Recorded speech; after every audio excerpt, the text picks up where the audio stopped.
Don't mistake my curiosity for enthusiasm. I can't recommend that anyone see a Minecraft movie, not even a child. Jared Hess directed Napoleon Dynamite. This movie is as if Napoleon Dynamite directed it, not Jared. A hyperactive hot pink mess of a movie which fails to elevate its cubic source material and revels in that failure like it's achieving something. Jesus, Dan, lay off! I want to say a few things about the Minecraft movie. Number one, I'm not a sophisticated moviegoer, but I laughed loudly many times. There were good jokes and plenty of them. And a lot of what I enjoy in a comedy, and I know this sounds crazy, is jokes. A realtor with a mobile zoo side hustle? Yeah, that's funny. A giant piglin named General Chungus? I'm on board. There were a number of things that I found enjoyable about this movie. Of course, number one was looking over at my 8-year-old son and seeing how delighted he was by the entire experience. Knowing that he desperately wanted to go see this movie and then all of his dreams and expectations were fulfilled. Do I think he's gonna wake up with some adorable nightmares tonight and want to come sleep in bed with mom and dad? Probably, but it's worth it. But I'm not gonna make you wait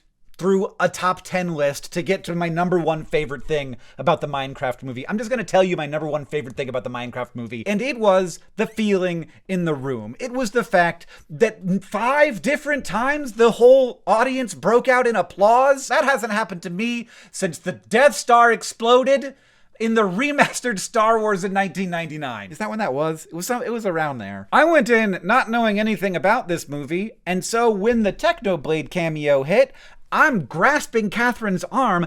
Oren is over there and he's like, Technoblade! And I begin to weep and Catherine's like, what's going on? Before the movie started, we had sat down, previews are playing, a bunch of like 16 and 17-year-olds come in and I'm like worried, right? I'm like, oh God, they're gonna throw popcorn, they're gonna be like talking the whole time, they're gonna be obnoxious. These kids were the exact right amount of rowdy. They were not rowdy, but they were rowdy in a way that made me feel like there was a reason why I went to a place to watch something with people. And this is a big deal because that's something that I cannot duplicate at home. And it's not like our option is like a 36-inch cathode ray tube or the movie theater anymore. That's not the situation we're in. We can do a lot of the good stuff at home with a pretty cheap screen. But one thing you can't have at home is when there's like a death match beginning between Jason Momoa and a chicken, and then a crate comes down and drops a little baby zombie onto the chicken, and suddenly everyone around you starts yelling, "Chicken jockey?" You don't get that at home. That's a special in-theater experience, and if you want to complain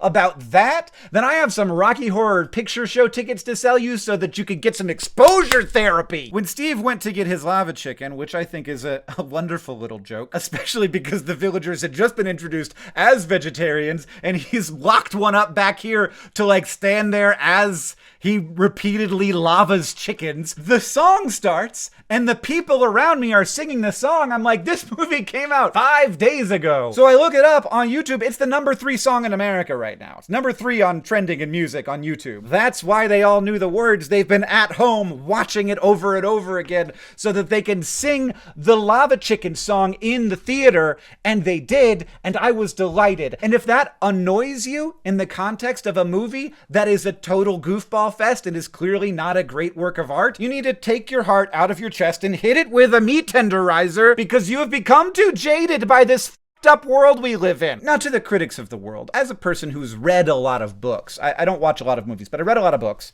and I understand that when you have hit the same trope in media like 5 different times, it loses a lot of the sparkle. And you're like, okay, I see, you're just doing the thing. But there's a reason why the thing is the thing. There's a lot of tropes in this movie. There's a lot of stuff I've seen before. But my son hasn't seen any of that stuff before. And we need to remember that kids these days are exposed to precious little, like, meaning in media. Most of what kids watch these days is like trick shot videos, Mr. Beast, and people crashing vehicles in BeamNG. And so seeing a bunch of people feeling really excited and sparkly about a story that is a morality tale and that is about, you know, the value of creativity, as ham-fisted as it all is, and not just that, but creativity together, building things together and like showing how beautiful that is. That's great. I'm happy about it. Seeing this movie theater full of like boys and girls and young men, and I didn't see any young women, but like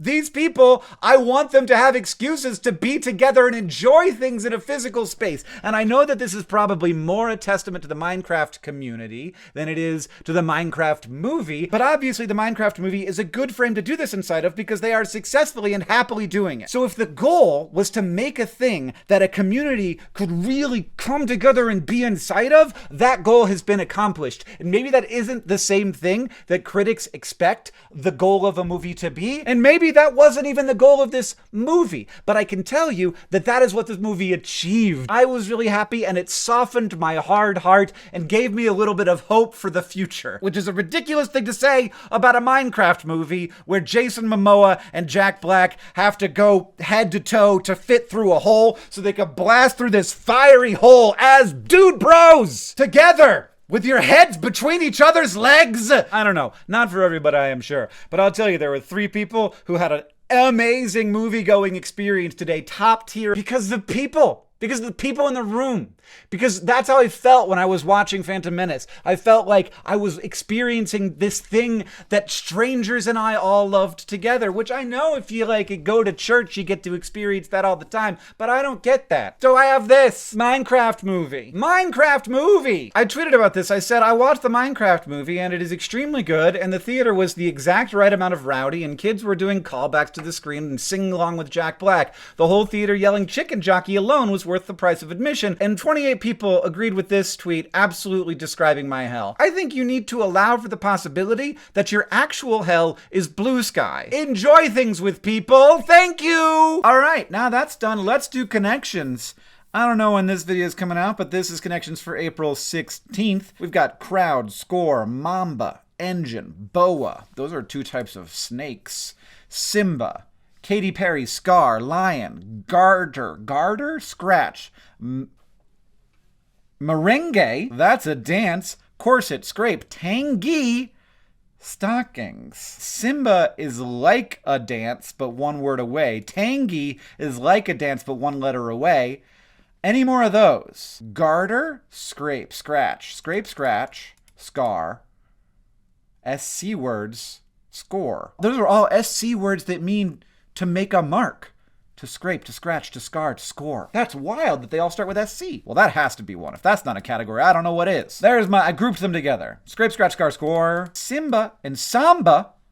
Mamba and Mambo. Merengue. I don't know what that word is or how to spell merengue, but tango. Merengue is definitely a dance, but I don't know why that's not spelled the same as merengue. I don't know how to spell merengue. And then we've got stockings, boa, garter, corset. That's a category. And then we've got Katy Perry, crowd, engine, lion. They're things that roar. I'm a genius. You're gonna hear me roar. Oh, oh, oh, oh, oh. Oh, oh, oh, oh, oh. That's awesome. I think that this is the purple. Things that roar is purpley. I think things that roar is actually harder. But that's a good category, things that roar. But this feels more like what a purple usually is. Latin dances with a vowel changed. I don't know what merengue is. That's awesome. I love that. But, okay, what did we have? We had Katy Perry, lion, crowd, and engines roar. That's got to be the blue. Okay, great. And then boa, stockings, garter, corset. That's like the stuff that a burlesque show would have. Ah, okay. That's obviously the yellow. Whatever, everybody. We're doing what we're doing, and we're feeling how we're feeling. And you're gonna keep doing what you're doing, and you're gonna keep feeling how you're feeling. Unless you're feeling bad, and then sometimes you're gonna feel good. Why are my lights off? Did I turn my lights off? Why are my lights off? Did you know I have a podcast with my brother called Dear Hank and John? It comes out roughly once a week. It's really fun and stupid. It's funny and dumb, and we have a really good time, and you can listen to it wherever you get podcasts. We take questions from our listeners, and sometimes they're like science questions, sometimes they're advice questions, sometimes they're silly questions. They're often advice questions that we treat in a silly manner, but sometimes they're serious, and we talk about like existence and meaning and what is the self. You know, John and I disagree about souls. You should check it out.